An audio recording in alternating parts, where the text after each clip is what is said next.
Assalamualaikum warahmatullahi wabarakatuh. Halo sahabat cerita kehidupan. Apa kabar kalian semua? Syukur alhamdulillah kita bisa berjumpa lagi di channel ini. Salawat dan salam selalu tetap tercurah kepada junjungan kita, Nabi besar Muhammad Sallallahu Alaihi Wasallam. Tidak lupa kami sampaikan salam sehat, salam sejahtera. Semoga kita semua tetap dalam lindungan Allah Subhanahu wa Ta'ala.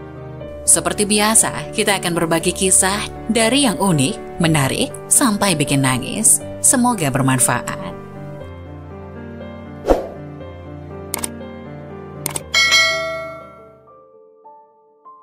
Masya Allah, pria ini tak pernah sholat, tapi orang ini masuk surga. Ternyata begini kisahnya. Perkara sholat bukanlah perkara biasa. Sholatnya seseorang bisa dijadikan patokan seseorang itu berhubungan dengan Tuhannya. Sholat juga digunakan sebagai kriteria pasangan hidup. Ada banyak dalil yang membahas terkait sholat. Bahkan sholat juga digunakan sebagai ukuran kualitas hidup manusia. Jika sholatnya bagus, maka baguslah semuanya. Tapi semua itu tidak berlaku bagi seseorang yang masuk surga namun tak pernah menunaikan ibadah itu. Lalu siapakah dia dan apa yang dilakukan semasa hidupnya? Apa amalannya sehingga bisa memasukkannya ke surga? Simak penjelasan yang dirangkum dari channel Islam Populer dan beberapa sumber lain. Simak hingga akhir agar tak sesat. Orang yang melaksanakan sholat wajib, sholat sunnah, belum tentu mereka akan masuk surga. Sebab amal ibadah bukanlah penentu masuk ke surga. Hal itu sesuai hadis yang disampaikan Rasulullah hingga membuat para sahabat terheran.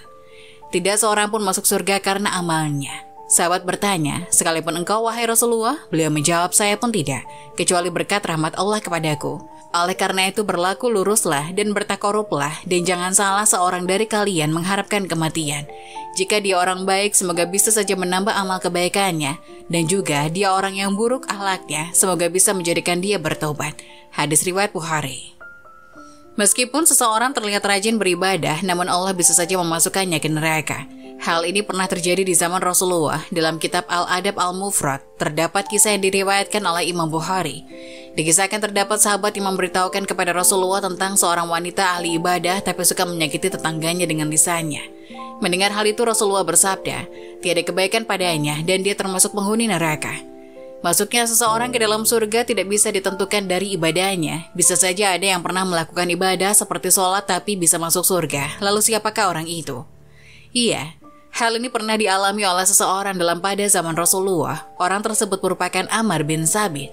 Ammar bin Sabit merupakan seorang laki-laki dari Bani Abdil Ashal. Ia juga sering dipanggil dengan nama Ammar bin Ukaish atau Usairim. Ammar bin Sabit pernah diajak memeluk Islam namun ia menolak karena kaumnya. Kisah ini dikisahkan oleh Abu Hurairah radhiyallahu anhu dalam kitab Sirah An-Nabawiyah. Diceritakannya suatu ketika datanglah waktu perang Uhud. Ammar bin Sabit bertanya, di mana anak-anak pamanku? Orang-orang pun menjawab di Uhud. Mendengar jawaban tersebut, Ammar bergegas menggunakan baju besi perangnya, memacu kudanya lalu menyusul orang-orang menuju bukit Uhud. Saat orang-orang muslim melihatnya, mereka pun bertanya, menjauhlah engkau dari kami wahai Ammar. Namun Ammar enggan pergi dan kemudian berkata, aku telah beriman, jawab Ammar. Maka umat muslim pun memperbolehkannya untuk bergabung dengan pasukan. Kemudian Ammar berjuang bersama di jalan Allah Subhanahu wa Ta'ala, bahkan hingga mengalami luka berat. Saat perang usai, orang-orang Bani Abdul Ashal dan korban-korban peperangan dari kaum mereka, tak disangka ternyata mereka menemukan Ammar yang terluka. Mereka pun langsung membawa Ammar ke keluarganya dengan keadaan terluka. Sa'ad bin Mu'adz mendatangi saudarinya itu dan berkata, tanyakanlah kepada Ammar apa yang menyebabkannya datang ke medan perang. Apakah ia berperang demi kaumnya atau karena Allah dan Rasulnya? Ammar yang dengan kondisi luka pun menjawab, aku datang ke medan perang karena ingin masuk Islam. Aku beriman kepada Allah dan Rasulnya. Aku masuk Islam lalu mengambil pedangku. Aku maju bersama Rasulullah SAW dan aku berperang hingga aku terkena serangan. Tak berselang lama setelah berkata hal tersebut, Ammar pun menghembuskan nafas terakhirnya. Kejadian ini kemudian diceritakan kepada Rasulullah. Beliau kemudian berkata, sesungguhnya ia termasuk penghuni surga. Ammar pun dicatat sebagai penghuni surga padahal ia belum pernah melakukan sholat sama sekali. Itulah kisah seorang pria yang tak pernah sholat tapi masuk surga. Semoga kisah tadi dapat memberikan hikmah dan manfaat untuk penonton semuanya. Jangan lupa subscribe dan like agar tidak ketinggalan kisah bermanfaat lainnya. Sekian dari kami, terima kasih. Wassalamualaikum warahmatullahi wabarakatuh.